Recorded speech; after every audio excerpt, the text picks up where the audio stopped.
Hello बच्चों, तो कैसे हैं आप। तो बंधुओं, कल आपको हम ज्यामितीय निर्देशांक में परिभाषा वाला पूरा पोर्शन करा चुके हैं। बंधुओं, आज आप लोगों को जो फार्मूला वाला पोर्शन है वो करवाएंगे। उम्मीद करते हैं बंधुओं आप अच्छे होंगे और अच्छी तरीक़ा से पढ़ाई कर रहे होंगे। तो बंधुओं, आज का जो हमारा टॉपिक है वो ज्यामितीय निर्देशांक पर जो इम्पॉर्टेंट फार्मूले होते हैं उस फार्मूलों को आपको हम बताएंगे। तो बंधुओं चलते हैं, आज का जो अपना टॉपिक है कोऑर्डिनेट ज्योमेट्री, उस पर जो इम्पोर्टेंट फार्मूले हैं उस पर चलते हैं। तो बंधुओं, जो आज का हमारा टॉपिक क्या है, नियामक ज्यामितीय निर्देशांक, जिसे इंग्लिश में कोऑर्डिनेट ज्योमेट्री कहते हैं। तो आपको बता चुके हैं कि कोऑर्डिनेट ज्योमेट्री क्या होती हैं, उनकी परिभाषा क्या होते हैं। तो बंधुओं आज चलते हैं, आज कोऑर्डिनेट ज्योमेट्री के जो इम्पोर्टेंट फार्मूले हैं बंधुओं, उस फार्मूले के बारे में बातें करेंगे। तो चलते हैं बंधुओं, जो हमारा पहला फार्मूला है वो क्या है, दूरी सूत्र। क्या है, दूरी सूत्र। आप लोग जानते हो कि ये यक्स अक्ष होता है और ये वाई अक्ष होता है। ये यक्स एक्सिस होता है और ये वाई एक्सिस होता है। और बंधुओं, जो एक्स अक्ष और वाई अक्ष के कटान बिंदु को मूल बिंदु कहते हैं। तो मूल बिंदु यहाँ पर क्या है बंधुओं, पी रख दीजिए या वो रख दीजिए, लेकिन वो हमेशा रखते हैं। तो मूल बिंदु यहाँ पर क्या है, वो है। तो बंधुओं, अगर हमें दूरी का सूत्र मान लीजिए कि यहाँ ये है प्रथम चतुर्थांश, ये है द्वितीय चतुर्थांश, ये है तृतीय चतुर्थांश और ये है चतुर्थ चतुर्थांश। चतुर्थांश को पाद भी कहते हैं बंधुओं। तो मान लीजिए कि प्रथम चतुर्थांश में कोई बिंदु, मान लीजिए यहाँ है, कोई बिंदु यहाँ पर क्या है, P है, और जिसका निर्देशांक बंधुओं क्या है, जिसका निर्देशांक है x1 x और y। क्या है, x और वायु, x और y इसका निर्देशांक है। तो बंधुओं, अगर हमें इस बिंदु के बीच की दूरी निकालना होगा तो हम क्या करेंगे बंधुओं, इस दोनों बिंदु के सेंटर को मिला देंगे ऐसे। तो बंधुओं, ये जो OP दूरी है उसका सूत्र निकालने के लिए बंधुओं क्या हो जाएगा कि जो इसका, अगर x में से अगर हम 0 को घटाएंगे और उसका होल स्क्वायर करेंगे तो क्या आएगा बंधुओं, x स्क्वायर, और प्लस y में से अगर हम 0 को घटाएंगे तो क्या आएगा, और उसका होल स्क्वायर करेंगे तो क्या आएगा, y स्क्वायर। तो बंधुओं, उम्मीद करते हैं कि आपको बीच की दूरी का पता चल गया होगा। अब बंधुओं, बीच की दूरी, वो बिंदु यहाँ भी हो सकता है, वो बिंदु यहाँ भी हो सकता है, यहाँ भी हो सकता है, यहाँ, मतलब वो बिंदु चाहे जहाँ भी हो सकता है, इससे हमको मतलब नहीं है। लेकिन अगर मूल बिंदु से दूरी निकाली जाए तो इस सूत्र का प्रयोग करेंगे। ये बंधुओं ध्यान रखने योग्य बात यह है बंधुओं कि अगर मूल बिंदु से दूरी निकाली जाए तो कौन सा सूत्र, √x² प्लस y स्क्वायर होगा। जहाँ मूल बिंदु का जो निर्देशांक होता है बंधुओं 0,0 होता है और p का निर्देशांक x, y आपको दिया रहेगा। तो अगर पूछ रहा है कि मूल बिंदु से निर्देशांक बताइए तो आप क्या करोगे, जो यही सूत्र लगाओगे, √x² प्लस y²। अब चलते हैं बंधुओं अगले बिंदु पर। तो अगला बिंदु है बंधुओं कि मान लीजिए कि ये बिंदु P है, ये बिंदु मान लीजिए B है। क्या है, B, और जो इस रेखा को जो मिलाने वाली बिंदु है वो क्या है, मान लीजिए वो यहीं पर है, वो बिंदु यहीं पे है, ये। ठीक है बंधुओं, तो इसका जो निर्देशांक है माना गया है कि वो है x1 और y1, ठीक है बंधुओं। और जो इसका b का निर्देशांक है वो x2 और y2 है। अब बंधुओं इन दोनों बिंदुओं के बीच के, अब बंधुओं हम मूल बिंदु से तो बीच की दूरी ज्ञात नहीं कर रहे हैं, क्योंकि हमको वह दोनों बिंदुओं का निर्देशांक दे चुका है। तो बंधुओं ये का निर्देशांक x1 और y1 है और b का निर्देशांक x2 y2 है।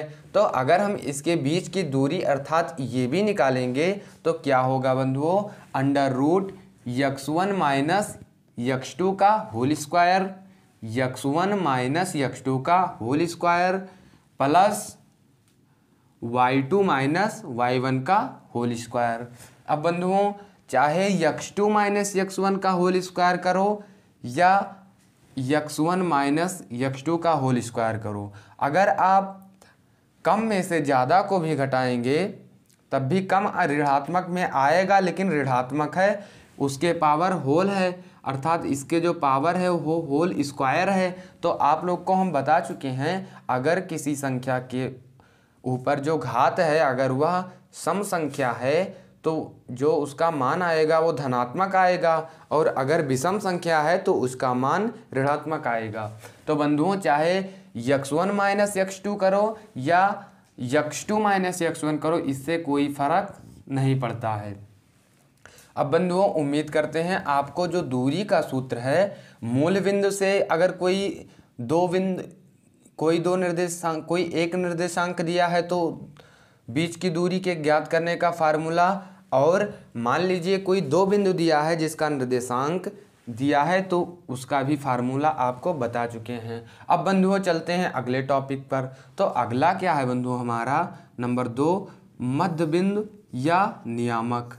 मध्य बिंदु या नियामक। अब मान लीजिए बंधुओं कि ये जो बिंदु है अब इन दोनों बिंदुओं के बीच की दूरी की तो हमें आकलन कर चुके हैं, मतलब इन दोनों के बीच की दूरी का हमको पता चल चुका है। अब बंधुओं इसका मध्य बिंदु अगर हमको निकालना हो, मान लीजिए इस दूरी का मध्य बिंदु क्या है बंधुओं, वो है, अगर हमें इस बिंदु की दूरी का अगर निर्देशांक निकालना हो तब हम क्या करेंगे बंधुओं, तब हम x1 प्लस x2 क्या करेंगे, x1 प्लस x2 अपान 2 और कामा y2 plus y1 plus y2 अपान 2। तो बंधुओं इससे हमको जो ये बिंदु ये और बिंदु बी के मध्य बिंदु है वो उसका निर्देशांक पता चल जाएगा। तो बंधुओं उम्मीद करते हैं आपको यह बात भी समझ में आ गई होगी। अब बंधुओं चलते हैं जो हमारा तीसरा फार्मूला है वो है त्रिभुज का क्षेत्रफल। क्या है बंधुओं, त्रिभुज का क्षेत्रफल। तो त्रिभुज का क्षेत्रफल, तो त्रिभुज आप सभी लोग जानते हैं, त्रिभुज यहाँ बना भी दिए हैं कि मान लीजिए बंधुओं यहाँ पर अगर होता त्रिभुज, तो जैसे हम यहाँ पर अगर दिखाना चाहें तो मान लीजिए एक बिंदु यहाँ है, एक बिंदु यहाँ है और एक बिंदु यहाँ है। तो इन तीनों बिंदु को अगर हम मिला दें तो हमें एक त्रिभुजाकार एक आकृति प्राप्त हो जाती है। तो इसी त्रिभुज मान लीजिए यही त्रिभुज का निर्देशांक मान लीजिए है, सॉरी बंधुओं, मान लीजिए बंधुओं एक बिंदु ये है, एक बिंदु बी है, एक बिंदु सी है। तो मान लीजिए कि ए का जो निर्देशांक है वह x1 और y1 है, बी का निर्देशांक x3 y3 है और सी का निर्देशांक x2 y2 है। मान लीजिए बंधुओं कि ये का जो निर्देशांक है वो क्या है, x1 y1 और सी का निर्देशांक x2 y2 और बिंदु बी का निर्देशांक x3 y3 है। तो बंधुओं इस त्रिभुज का हम क्षेत्रफल निकालने के लिए फार्मूला क्या होगा बंधुओं कि 1/2, क्या 1/2 ब्रैकेट लगाएंगे x1 into y2 minus y3, क्या y2 माइनस y3। अब बंधुओं आपको हम एक ट्रिक बताएंगे अभी ये फार्मूला याद करने का। तो बंधुओं 1/2 bracket x1 into y2 minus y3 plus x2 y3 minus y1 plus x3 y1 minus y2। तो बंधुओं आपको हम ट्रिक बताते हैं कि आप इतना याद कर लीजिए, इतना आप क्या करेंगे, याद कर लीजिए कि त्रिभुज का जो क्षेत्रफल होता है 1/2 bracket x1 into y2 minus y3। जब आप इतना ज्ञात कर लेंगे तो आपको यह पता हो जाएगा बंधुओं कि अब मान लीजिए कि यहाँ x1 है तो आगे क्या आएगा x2। अब यहाँ x2 के बाद क्या आएगा x3। अब x वाला तो काम फाइनल हो गया बंधुओं कि x1 x2 x3। अब y पे आ जाओ बंधुओं, तो यहाँ देखिए क्या है y2, तो आगे क्या आएगा y3, तो y3 लिखा है। अब y3 के बाद में y4 तो है नहीं बंधुओं, क्योंकि त्रिभुज के 3 ही शीर्ष होते हैं, तो 3 शीर्ष का निर्देशांक दिया है, तो जो तीसरा शीर्ष का निर्देशांक है y3 है, y4 तो है नहीं इसमें, तो y3 के बाद में क्या आएगा बंधुओं y1। क्या आएगा y1, तो y1 भी है। अब देखिए बंधुओं कि y1 के बाद में क्या आएगा y2। तो उम्मीद करते हैं बंधुओं कि आपको ये सूत्र याद करने का ट्रिक और सूत्र पता हो गया होगा। बंधुओं एक बार फिर देख लीजिए, क्योंकि ये बच्चों को कंफ्यूज करता है फार्मूला। तो आपको क्या याद रखना है कि 1/2, क्या याद रखना है 1/2 ब्रैकेट x1, क्या याद करना है 1/2 x1 into y2 minus y3। क्या याद रखना है कि 1/2 into x1 into y2 minus y3। क्या याद रखना है y2 माइनस y3। तो हम इसको देखकर आकलन कर लेंगे दिमाग में अपने कि x1 के बाद क्या आएगा x2 आएगा, तो प्लस का चिन्ह लगा दिए, x2 लिख दिए। अब बंधुओं y2 के बाद क्या आएगा y3 आएगा। अब y3 के बाद में क्या आएगा तो y1 आएगा। अब बंधुओं इससे हमको कोई मतलब नहीं, हमारा दूसरा पद भी मिल गया। अब इससे हम क्या करेंगे कि y2 के बाद में क्या आएगा बंधुओं y3, x2 के बाद में क्या आएगा बंधुओं x3 आएगा। यहाँ पर देख लीजिए कि y3 के बाद में क्या आएगा y1 और y1 के बाद में क्या आएगा y2। अगर आपको यह ट्रिक पसंद आए तो ट्रिक से याद कीजिए, नहीं वैसे याद कर लीजिए। एक ट्रिक आपको और बताएंगे किसी दिन बंधुओं, जब इसका ज्यामितीय निर्देशांक का जब हम आपको जो चैप्टर में से पढ़ाएंगे तब आपको वह ट्रिक भी बता देंगे। तो बंधुओं चलते हैं, जो अगला फार्मूला है क्या है, अगला पॉइंट है संरेख होने का शर्त। अब संरेख मतलब क्या होता है बंधुओं कि मान लीजिए कि कोई 3 बिंदु हैं, मान लीजिए यही कोई 3 बिंदु हैं। अगर वह तीनों बिंदु एक ही रेखा पर हैं, मान लीजिए कि कोई 3 बिंदु हैं, मान लीजिए कि कोई 3 बिंदु कौन कौन से हैं बंधुओं, तो मान लीजिए कि ये B और C, ये क्या हैं बंधुओं 3 बिंदु हैं जिनके निर्देशांक हमको दिए हुए हैं। सॉरी बच्चों, तो इनके निर्देशांक हमको दिए हुए हैं। तो यह बिंदु कब संरेख होगा, संरेख मतलब जो तीनों बिंदु हों वो एक ही रेखा पर हों, जो तीनों बिंदु हों एक ही रेखा पर हों। तो त्रिभुज में बंधुओं तीनों बिंदु तो एक ही रेखा पर होता नहीं है। क्यों, क्योंकि B से C तो ये दोनों बिंदु तो एक ही रेखा पर है, लेकिन बंधुओं यहाँ तीसरा बिंदु नहीं है। तो संरेख जब होगा जब इस त्रिभुज का क्षेत्रफल निकालेंगे, इस त्रिभुज का क्षेत्रफल निकालेंगे, अर्थात जो डेल्टा का क्षेत्रफल, इसे त्रिभुज कहते हैं बंधुओं, जब इसका मान 0 आएगा, क्या आएगा 0, क्या आएगा इसका मान 0 आएगा। जब हम त्रिभुज का क्षेत्रफल निकालेंगे और उस त्रिभुज का क्षेत्रफल का जो मान आएगा वो 0 इकाई में आएगा, तो क्या कहेंगे कि जो त्रिभुज जो वो तीनों बिंदु दिए हैं वो संरेख हैं। संरेख मतलब जो तीनों बिंदु हैं वो एक ही रेखा पर दी हुई हैं, जबकि वह तीनों रेखा अलग अलग बिंदु पर नहीं दी हुई हैं। तो यह संरेख की स्थिति होती है। तो यहाँ पर जो डेल्टा त्रिभुज, ये डेल्टा का मान होगा वो 0 होगा, तब यह त्रिभुज संरेख होगा।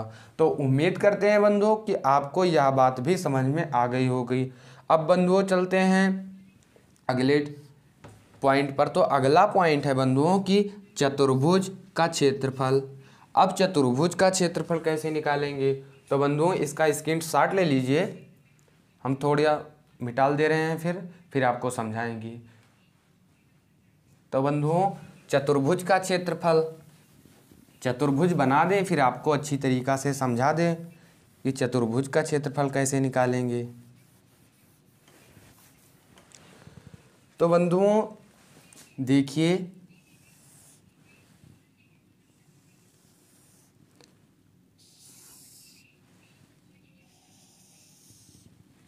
मान लीजिए ये कोई चतुर्भुज है। क्या है? चतुर्भुज। ये है ये है बी और ये है सी और ये है डी। ये कोई चतुर्भुज है बंधुओं। क्या है? चतुर्भुज। तो इसका निर्देशांक हमको दिया होगा। अगर हम इस त्रिभुज में एक विकर्ण डाल दें ऐसे, तो ये कितने त्रिभुज में बट गया? ये 3 त्रिभुजों में बट गया। कितने त्रिभुज में? 2 त्रिभुज में बट गया। एक त्रिभुज ए बी सी और एक क्या होगा बंधुओं? त्रिभुज ए डी सी। तो त्रिभुज का क्षेत्रफल निकालने का आपको फार्मूला बता चुके हैं। तो बंधुओं आप एक त्रिभुज का क्षेत्रफल निकाल के, आप दोनों त्रिभुज का क्षेत्रफल निकाल के उसमें क्या करोगे कि पहले त्रिभुज ए बी सी का क्षेत्रफल निकाल लेना। क्या करोगे? पहले त्रिभुज ए बी सी का क्या निकाल लोगे? मान लीजिए कि कोई बिंदु दिया है 1,2, 2,1 और 0,2,0 और 3,1। तो कैसे आप बंधुओं इसका नामकरण करोगे? इसको कहोगे x1, इसको x2, इसको x3, इसको कहोगे y1, y2 और y3। अब बंधुओं हमारे पास तीनों मान पता हो गया है। तो इन तीनों मानों को इस सूत्र की सहायता से हम त्रिभुज ABC की क्या क्षेत्रफल निकाल लेंगे बंधुओं। उसी प्रकार हम दूसरे त्रिभुज का, लेकिन बंधुओं ध्यान रहे जब हम दूसरे त्रिभुज का क्षेत्रफल निकालेंगे तब क्या करेंगे? हम दूसरे प्रकार से मानेंगे। मान लीजिए बंधुओं ये होगा x1 और ये y1, तो यहाँ पर ये हो जाएगा x2 और ये y2 और ये क्या हो जाएगा? x3, ये क्या हो जाएगा? x3 और ये y3। तो इन तीनों मान को फिर इसमें लगा देंगे और हम दोनों त्रिभुजों का मान निकालकर उस चतुर्भुज का क्षेत्रफल का मान निकालने के लिए दोनों त्रिभुजों का योग कर देंगे, तो हमको चतुर्भुज का क्षेत्रफल प्राप्त हो जाएगा। तो बंधुओं चलते हैं, अगला टॉपिक क्या है? विभाजन का सूत्र। क्या है? विभाजन का सूत्र। तो बंधुओं ये विभाजन का जो सूत्र है ये बहुत ही इम्पॉर्टेंट है। तो बंधुओं स्क्रीनशॉट ले लीजिए इसका भी, क्योंकि इम्पॉर्टेंट बात है। तो बंधुओं कौन सा सूत्र? विभाजन का सूत्र।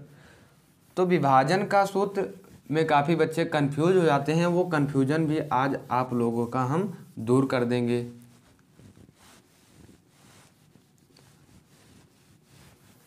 तो क्या बंधुओं? विभाजन का सूत्र।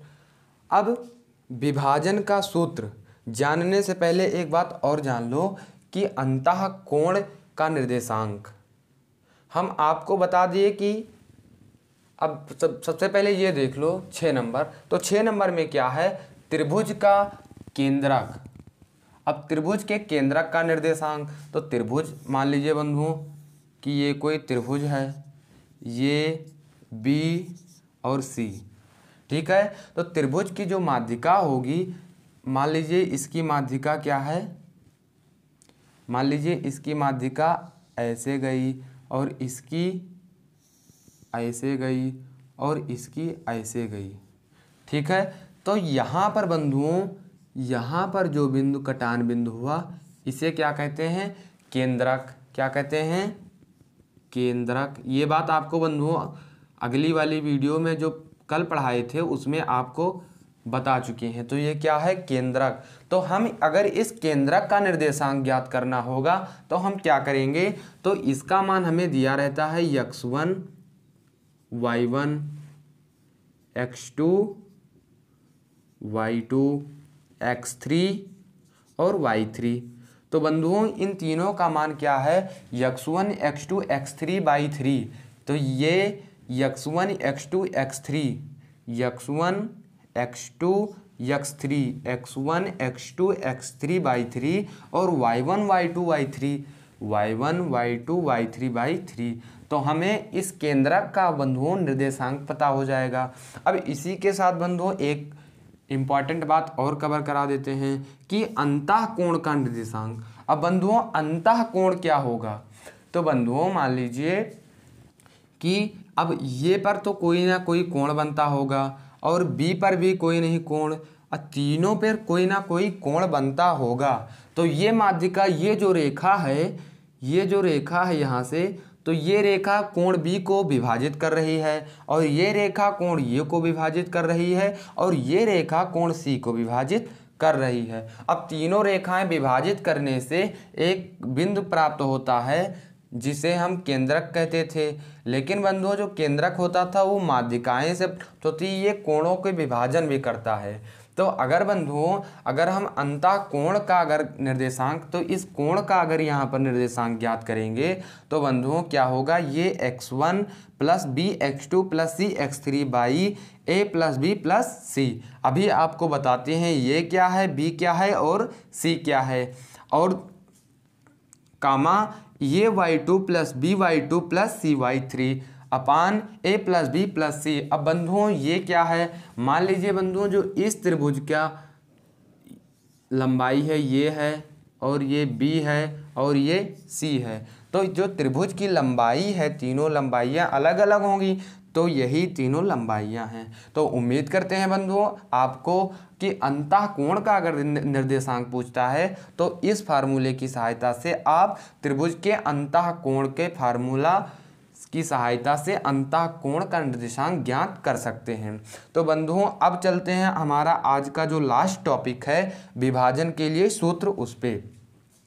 तो बंधुओं इसका स्क्रीनशॉट ले लीजिए। अब बंधुओं आठवां जो टॉपिक है हमारा क्या है, अंतः विभाजन के लिए सूत्र। तो बंधुओं देखिए कि अंतः विभाजन के लिए सूत्र मुख्यतः दो होते हैं। कितने सूत्र होते हैं, दो सूत्र होते हैं। तो एक विभाजन के सूत्र के लिए कितने सूत्र होते हैं, तो दो सूत्र होते हैं। तो विभाजन मतलब तो आप लोग समझते हैं बांटना, क्या विभाजन मतलब बांटना। मान लीजिए कि कोई एक रेखा दी गई है, यह है बिंदु ए और यह है बिंदु बी, यहाँ पर कोई है वो, और इसको यम अनुपाते यम में बांटना है, यम अनुपाते यन में।